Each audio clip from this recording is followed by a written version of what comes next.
Hello, hello, my friends, and welcome to the next video in the I Just Did a Thing series, where I'm here to show you how to take a creative approach to pivoting and designing revolutionary changes in your life and your business.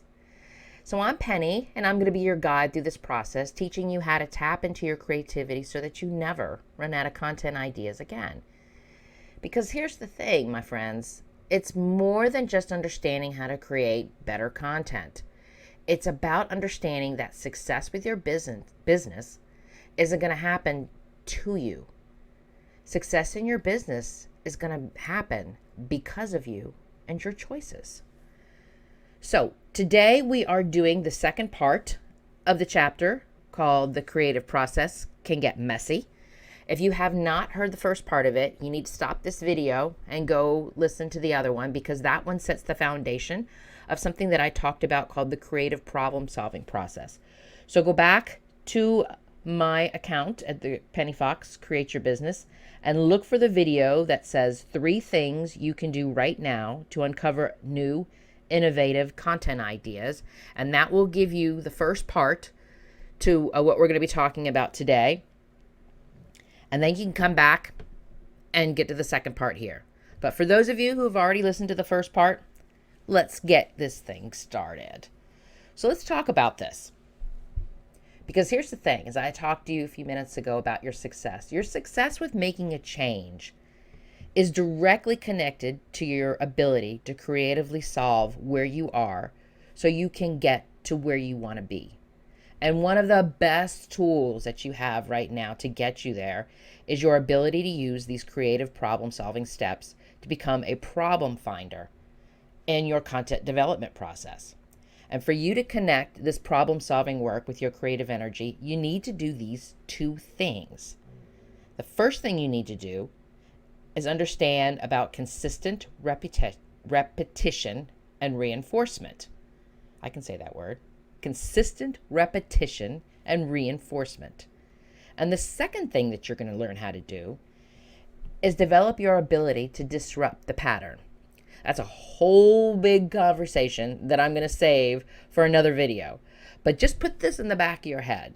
So we've got the consistent repetition and reinforcement, and then the second thing of the ability to disrupt the pattern. Because you need to consistently spend some time being creative to make this change with this pattern, which is your habits, so that you're going to be able to really start to create, to tap into that creativity, to understand how you'll never run out of content ideas again. Because here's the thing, my friends, this content problem solving process is not going to give you some quick fix and you're suddenly going to find relief from the anxiety or fears about showing up online so you can make some new change in your business. Just know that what I am explaining to you and what I'm sharing with you in today's video is that this constant use of this process is what's going to help you move through your business and possibly your life with less pain and more joy. So let's jump right into this. What do I mean by consistent repetition and reinforcement? All right. I want you to think about how you can do something creative once a day for 30 days. And on those days that you're not doing the creative thing, I want you to think about how you can spend about 15 minutes, just about 15 minutes that day, thinking about what you need to do to prepare for that week's creative thing. Let me give you an example here. Let's say that you've decided that you want to spend your creative energy gardening every Saturday morning. And you want to do this while everybody's still asleep so you can spend some time and peace outside. So if you're going to be in the garden every Saturday morning for the rest of that week, I want you to think about what you need to get from the garden store. When you're going to drive down to the store and what you'll spend the rest of your time during the week planning out what you're going to plant and where and what is it that you're going to be doing out in your garden, right? The creative activity actually happens on Saturday. But Monday through Friday, you're going to be spending time in your creative energy, getting yourself ready to get your hands dirty and in that sand, right? And then on Sunday, I want you to think about how you can just sit in your garden and look at the work that you've done and start to think about the next thing that you're going to plant or buy to add to your space. This is where that consistency shows up. Consistently engaging with your creative project during the week will start to refocus your thoughts and train your brain to create these new pathways. Remember, I've been talking about this new neural pathways that our brain will form. So the reinforcement of thinking about this creative project allows you to bring in more positive peptides into your brain and help you move past the anxiety of worry and into more of those feelings of joy. And I know you're all into this idea. Sure you are. And you're thinking, I can do this. I would love to spend more time in my creative energy. But come on, Penny. 30 days? You want me to do this every day for 30 days? And I'm like, yeah, I do want you to do this for 30 days. I want you to think about building up your creative energy muscle like you're a professional bodybuilder training for an event. I mean, seriously, do you think this guy is in incredible shape because he does a few reps with a small weight once every other week? Nope. He does a workout every single day. Every day he's in that gym working through constant repetition of his muscles and retraining his body to be stronger so he can lift more weights. I want you to think about this process as training your mind to bring creative energy into your daily thoughts. And because you're a creative bodybuilder, you're not going to do this for 2 weeks and stop and be like, I knew this didn't work. That's not how you're going to win the bodybuilding competition and get that big prize. Except that you're not going to be perfect when you start. I get it. Your brain isn't used to these thoughts. So for you to see results we want, you need to push through your excuses and learn how to disrupt your brain's usual pattern of worry and fear. Did you hear me say that? And I want to say that again. You need to push through your excuses and the thoughts that you said, oh, I can't do this, I don't want to do this, and all those things that you're going to do. I want you to be consistent with this. Because to be consistent, you actually have to have a plan in place. And when you put that plan in place, it's going to keep you on track with this process so that you can start to train your brain. And eventually, your body kind of falls into place and you stop with the excuses. One of the best things that I have ever discovered for people when they get started on this, if you're not used to doing something like this at all, is to set a timer on your phone every day. And this could be your reminder to spend time in your creative energy space. You can set up a habit tracker app to remind yourself to think about your creative project. Whatever it is that works for you, just do it. Put sticky notes up. Where you're going to see it every day in the mirror, just something that you're going to see every single day, or something that's going to help you remember to keep doing this and to get that consistency up and you going and being in your creative energy all day long. And I want, not all day long, but for the 30 days that we're talking about this. So I want you to see if you can commit to this. Can you commit to do this for 30 days? And you notice how when I explained the example of the garden, it wasn't that I was asking you to be in your garden every day for 30 days. But what I was asking you to do is to plan one day where you had something creative that you were doing, but the rest of the days, the other 6 days that you're going to be leading up to that creative activity, you're going to be doing something, even if it's 15 minutes of planning, of driving to the garden store, of buying paints, or thinking about a new place to walk, or whatever it is that your creative energy space is going to be. That's entirely up to you. And I always like to say this, and I'm going to remind you guys again, when I'm talking about being creative, it's not about writing a book. It's not about painting the Mona Lisa or anything like that. It could be just baking a cake. It could be, sitting in your garden and growing your garden. It could be, taking your dog for a walk in a different part of your neighborhood.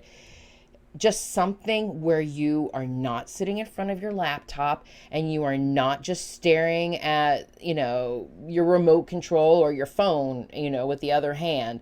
It's about taking yourself out of that space and into your creative energy. So let me fill you in on a little personal story here.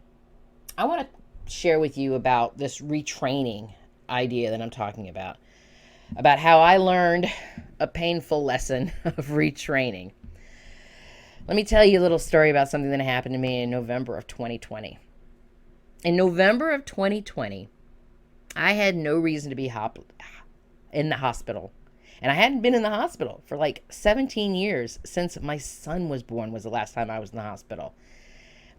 So that was just like, that part just freaked me out to begin with. But let me just say, that time in November, I spent an entire weekend in the emergency room of November 2020.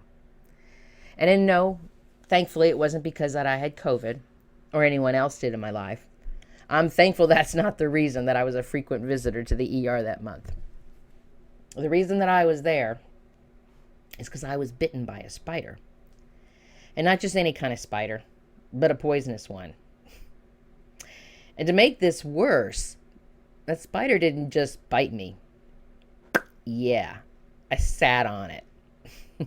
I sat on it. So there was a painful bite in this weird, awkward place in the back of my thigh, making it hard for me to sit still for long periods of time. Honestly, I was kind of secretly hoping that I would wake up with some kind of superhuman power. I mean, isn't that what happened to Spider-Man? He got bit by a spider and he got these web things in his hands and super strength. But so far, no superpowers have revealed themselves. Would have been cool, wouldn't it? And all I have is this weird discolored spot on the back of my leg where the bite had healed. But it was a painful learning lesson. And it taught me a few things about how to retrain my body and how to make sure that you look at the chair before you sit down. You know, I used to think I was invincible and I could push through anything. But that experience caught me completely off guard. I had to figure out how I was going to heal from the hole in the back of my leg. I mean, I've talked about walking my dog as one of the things that I've done that I tap into for my creative energy. Because I'm like really into finding time in my week to go walking someplace. And I usually go like 3 to 5 miles each time I walk.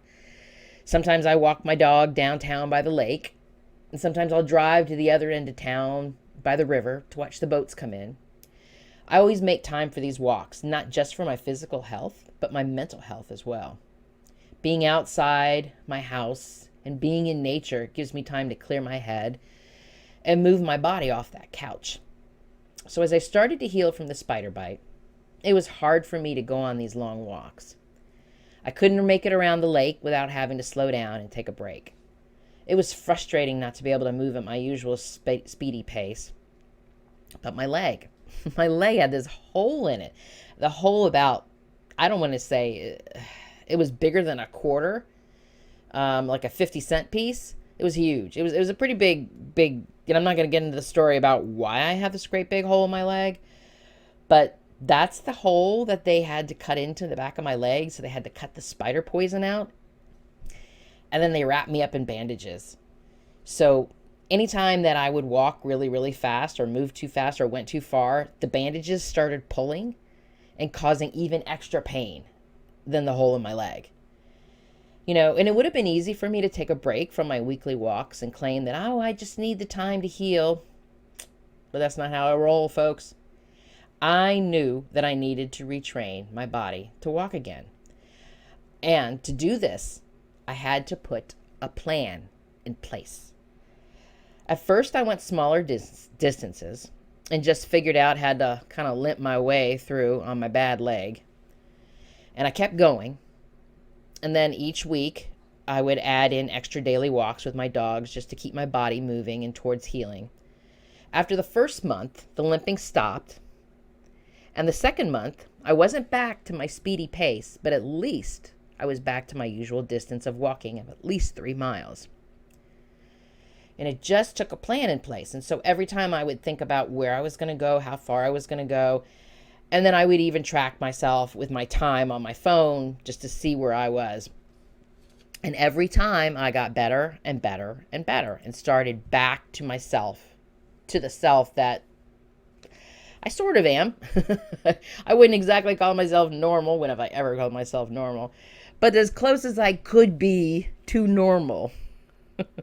So trust me when I say that I understand what you're feeling, especially when I just told you that I wanted you to try something for 30 days. Because I can tell you from experience that when you keep at it and when you build on your progress, you are going to start to see these shifts happening with your mind, your body, your business, and your content strategy. And there's the thing, I know I'm joking around about this, and kind of being silly, but I want you to think about it in a serious thing. I want you to always think, as you're pushing through those excuses about what you're going to do for your 30 days and how you're going to live in your creative energy and how you're going to experience this process of repetition and retraining. And while you're doing that, always keep your head up, especially when you're beginning to climb up that hill. Even if you've got a pain in the back of your neck, and pain in the back of your leg that's throbbing and telling you to stop. Don't let your excuses of the pain of your spider bite stop you from being consistent with your plans. You must always believe in yourself and trust that things will move into the direction that you're desiring. Here's the thing. So many things in life are just not worth getting worked up over and causing you to stop your momentum. I admit that I'm not always particularly good at recognizing that, but I can assure you that this will change for you when you become consistent with spending your time in your creative energy. So, here is your thing that you're going to do. I want you to figure out what you're going to do for your 30 days. What is you going to spend your creative energy on? And even if it's just one day a week, when you're actually experiencing the creative activity, the other days, even if you just need to spend 15 minutes thinking about it, thinking about where you're going to walk, thinking about what you're going to do in your garden, thinking about what you're going to bake, thinking about how you're going to paint the downstairs bathroom, whatever it is that you're going to be doing, it's something that I want you to do every single day, even if it's just 15 minutes to think through what your plan is. How's your plan going? Checking on your plan, measuring your success. Find a way to document what you're doing. Let's say that you are going to be walking. Maybe you could document where you walked, how far you walked, how long. Maybe by the end of the 30 days is up, you've increased your speed, you've increased your distance. So find a way to track this, because the other thing that I've noticed, especially if you're using something like a habit tracker, if you can visually see yourself, even if it's just a calendar where you can put a check mark that I spent my 15 minutes thinking about my creative activity. The idea of seeing this visual progress in place is what's going to help you keep retraining your body, keep you with the consistency, keep you moving forward. So I'd love to hear what you're going to be doing. Share with me down in the comments section what you're going to be doing for your 30 days, what kind of activity you're going to be doing, or if you've done your activity and you're listening to this afterwards, again, come back and let me hear what you did and what you learned from it. And I can assure you that this process, that when you start to dig into this process of the creative insight process that I'm talking about, that I've been sharing with you, it is going to spill over into your business. It is going to spill over into your content strategy and the things that you're developing and the things that you're making and how you are sharing your message to your customers and the other people out in the world. So try this. Try this 30 day, which I can assure you, after you do the 30 days, you're going to want to keep it up and you're going to want to be consistent and you're going to want to keep moving forward. So let me know in the comments what you end up doing, what you end up experiencing, and the things that you've learned about this whole experience and how you experienced a creative process and you got a little bit messy. So thank you so much for joining me today on the creative journey. If you've enjoyed this content about creativity, I hope you'll consider subscribing to this channel. And let me tell you, you are magnificent, my friend. And let me be the first to say, I'm proud of you. Until next time.